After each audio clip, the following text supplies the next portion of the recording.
The Chancellor of the Exchequer announced in the recent budget the introduction of the paper mile tax, or EVED, electric vehicle excise duty.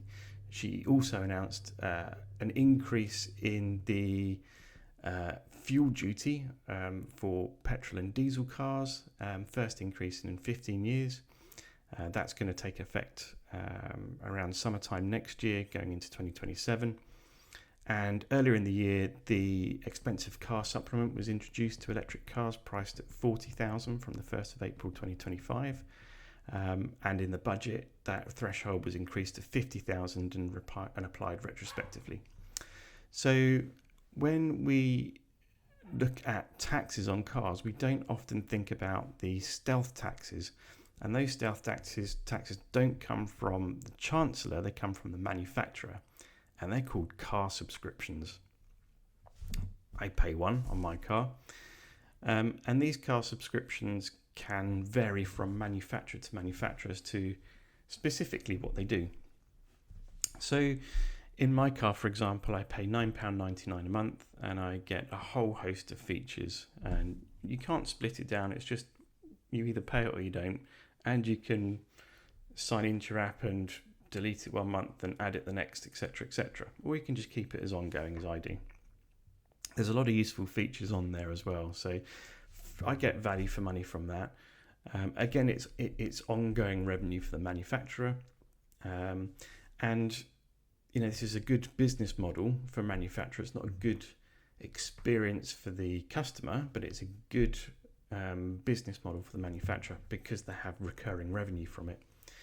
So I wanted to talk about some of these manufacturers. I picked a few examples because for a lot of them it is a stealth tax because the information about the online services is available on the website, but you need login details to get the pricing and obviously to subscribe. So you kind of almost have to be a customer first, have the car, and then start paying. But you don't know what you're going to pay for. This is what you're going to pay. This is the problem, I think, and why it's a bit stealthy. So when I had a look through some manufacturers, I haven't done all of them because I don't want to bore you to death, but I've picked a few. So we're going to start with Toyota. So they had 2 subscriptions from what I could tell. I did ask AI a lot because the information wasn't available on the websites for a lot of these manufacturers. So some of this information may be out of date. It could be inaccurate or it could be priced incorrectly because that information is just hidden, and it could be old information it's accessing. However, back to Toyota. So you pay £119 a year for map updates and £37 a year if you wish to have the speed camera alerts in your car. Fine, I think that's reasonable value. They're not charging for anything else. And again, you should be able to opt in and out of those if you want to. So there is a kind of a £156 a year stealth tax there from Toyota. BMW, it was very difficult to get any information from there, but AI did come up with some information, but some of it they didn't have pricing for, so I don't have the pricing for that. But it did say there was a subscription, either monthly or yearly, for Connected Drive and Digital Premium. I don't know what Digital Premium is. But there are other features as well, like heated seats that you could pay £10 a month for. I wonder whether you can opt in for those during the cold months and opt out during the warm months. But what if your car's got ventilated seats as well? I don't know. It's not clear. Active Cruise, which I imagine is kind of like some level of autonomy on the motorway, it's £35 a month, and navigation updates are £80 a year. They also have, a lot of these manufacturers have service plans. I'm not going to talk about that. Mercedes, I had a look at. So if you buy the car new, it's free for 3 years. And then after that point, then you're paying for vehicle monitoring and servicing apps, which is £29 a year. TomTom traffic information, £49 a year. Remote access, £68 a year. Mapping subscription for map updates, £119 a year. That's quite a lot of money that you're paying for to keep your car up to date, essentially, to keep your mapping up to date. I find it a bit... I just think map updates should be free. Anyway, Audi, again, was very difficult to get information from their website.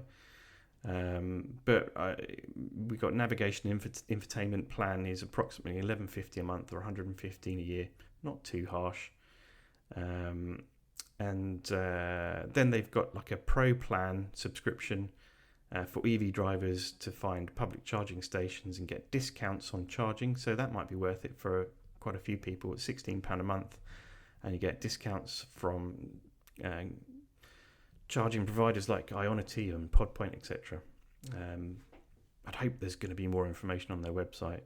But also, when I dug a bit deeper about this, they were talking about Audi Functions on Demand, or FOD, and it adds features like matrix LED headlights. I've got no cost for that.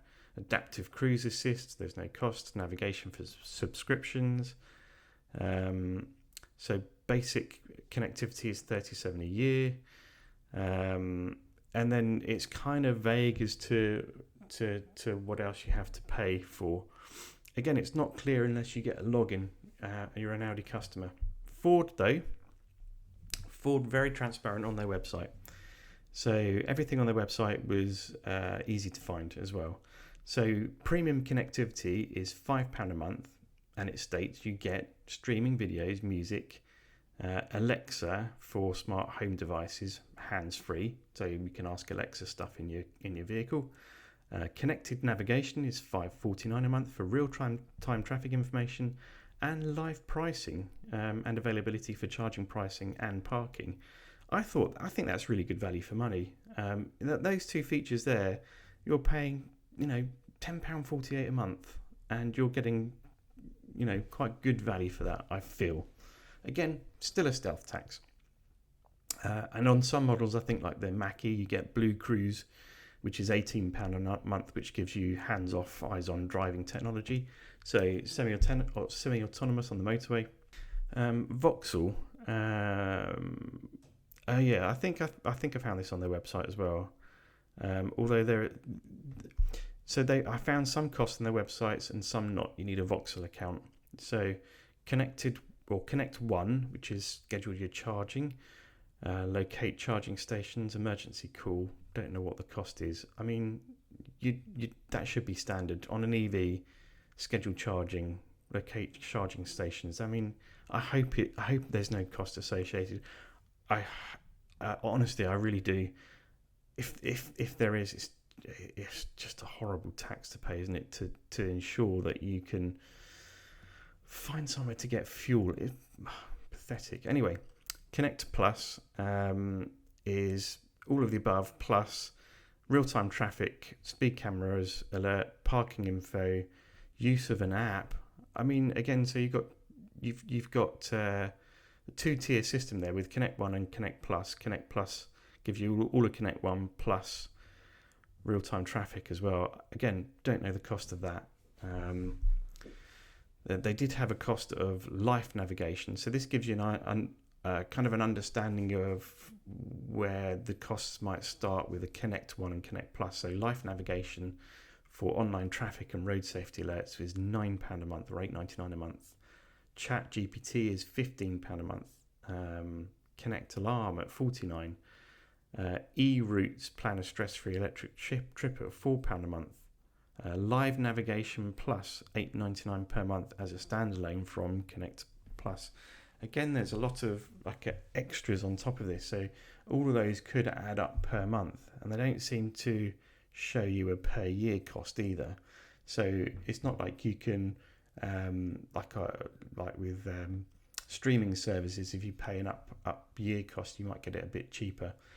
With this, there doesn't seem to be that option.